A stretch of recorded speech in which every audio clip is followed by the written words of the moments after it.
Bonjour, je m'appelle Djibril Maguette-Mbengue.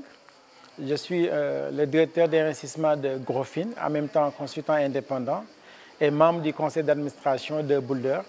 Et j'ai un cours qui porte sur la gestion des risques et la gouvernance à l'ère de la finance digitale.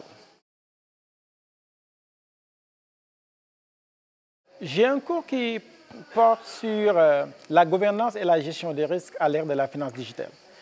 Pour vous dire que ça a été une évolution parce qu'il y a 2-3 ans de cela, c'était un cours qui portait simplement sur la gouvernance, mais on s'est rendu compte qu'un certain nombre de problématiques qui étaient posées étaient liées à la gestion des risques. Donc finalement, on a fait la combinaison entre la gouvernance et la gestion des risques.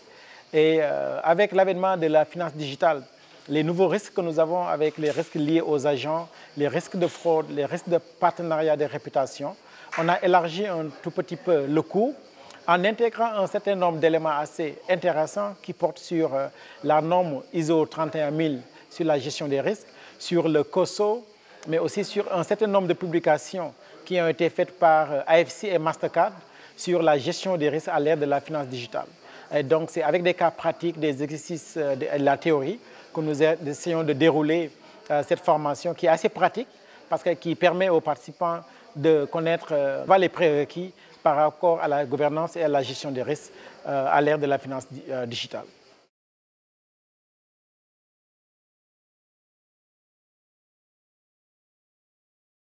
C'est vrai qu'on a eu une très bonne évolution du Boulder francophone. La première fois que j'ai eu à participer à Boulder, c'était en 2005. Et je pense que c'était la première fois qu'on organisait le Boulder francophone. Et je me rappelle, le nombre de participants était assez limité. Et on s'était fait un défi avec certains membres du corps professoral francophone qu'on avait. On avait lancé un défi pour que d'année en année, que le nombre de participants puisse augmenter. Et si on voit ce qui se passe actuellement, 14 ans après, ou bien 15 ans après, on se rend compte qu'on a fait un pas assez extraordinaire.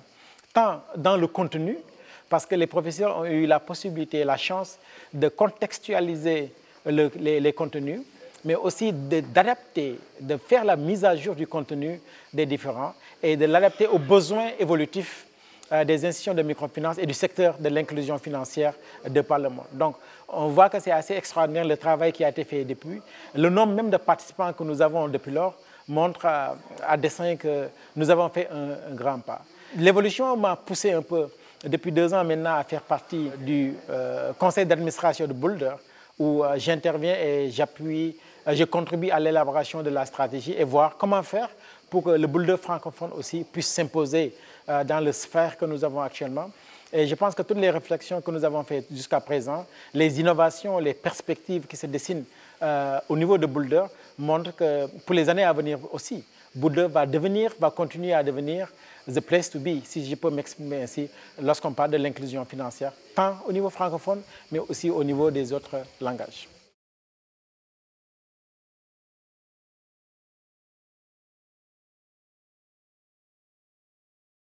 Ce qui est intéressant dans l'approche que nous avons à Boulder, c'est qu'on n'a pas une méthode push, comme on dit, mais tout ce que nous faisons, c'est essayer d'apprécier ce qui se passe au niveau de l'écosystème. Et en fonction des besoins de l'écosystème, nous élaborons un programme qui est conforme à l'écosystème.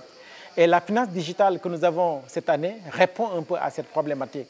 La problématique que nous avons actuellement au niveau de nos institutions, quelle que soit l'approche, quels que soient les aspects, quels que soient les domaines, la finance digitale aura un impact. Et le fait d'avoir ce cours sur la finance digitale actuellement au niveau de Boulder montre bien l'importance que nous avons à réduire le gap en termes de knowledge, en termes de compréhension dans la partie francophone. Et les échos que nous avons eus jusqu'à présent sur les différents cours qui sont menés montrent que les participants arrivent à combler un besoin qu'ils avaient par rapport à la finance digitale. Et comme je le disais tantôt, cela montre que l'aspect innovation que nous avons au niveau de Boulder, l'écoute de l'écosystème que nous avons au niveau de Boulder, pour à chaque fois proposer des programmes qui respectent et qui répondent aux besoins spécifiques des acteurs que nous avons au niveau de l'écosystème. Et je pense que fondamentalement, c'était un pas qu'il fallait faire et c'est le bon moment pour nous d'avoir le Boulder digital au niveau, spécialement au niveau de Marseille cette fois-ci, qui est aussi une autre innovation au niveau de Boulder.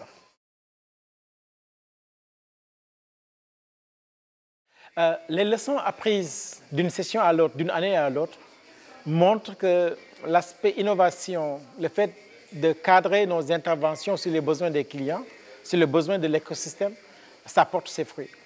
La preuve, si on regarde ce que nous avons dans nos classes actuellement, on a un niveau assez élevé, relativement élevé, qui peut se justifier sur plusieurs éléments. Il y a d'aucuns qui pensent que, et moi je pense à ça, le fait d'avoir réduit la durée de 3 semaines à 2 semaines permet à un certain nombre de CEO, de senior level, des gens qui sont à des niveaux de management assez élevés, de venir et de passer 2 semaines avec nous.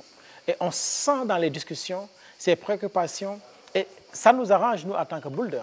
Parce que ce que nous voulons, c'est faire la microfinance, contribuer à la microfinance et à l'inclusion financière de demain. Et pour cela, il nous faut des gens qui puissent influencer à leur retour. Et avoir des gens d'un niveau relativement élevé, ça va nous permettre un peu dans la mise en œuvre des pratiques, qu'on puisse avoir une implémentation des apprentissages que nous avons actuellement dans le cadre de nos pays au niveau de l'écosystème. Et fondamentalement, les CEO ont une place clé à jouer. Ce n'est pas simplement des CEO, mais aussi des personnes qui sont à des niveaux de décision relativement élevés et qui vont nous permettre un peu à véhiculer un certain nombre de messages, à contextualiser un peu les approches et un certain nombre de méthodologies que nous avons eu à dégager au niveau de Boulder. Et je pense que c'est ça même le futur de notre écosystème. De plus en plus avoir des influenceurs qui vont relayer la bonne information, le bon message au niveau de l'écosystème de l'inclusion financière. Et je pense que c'est ça notre contribution.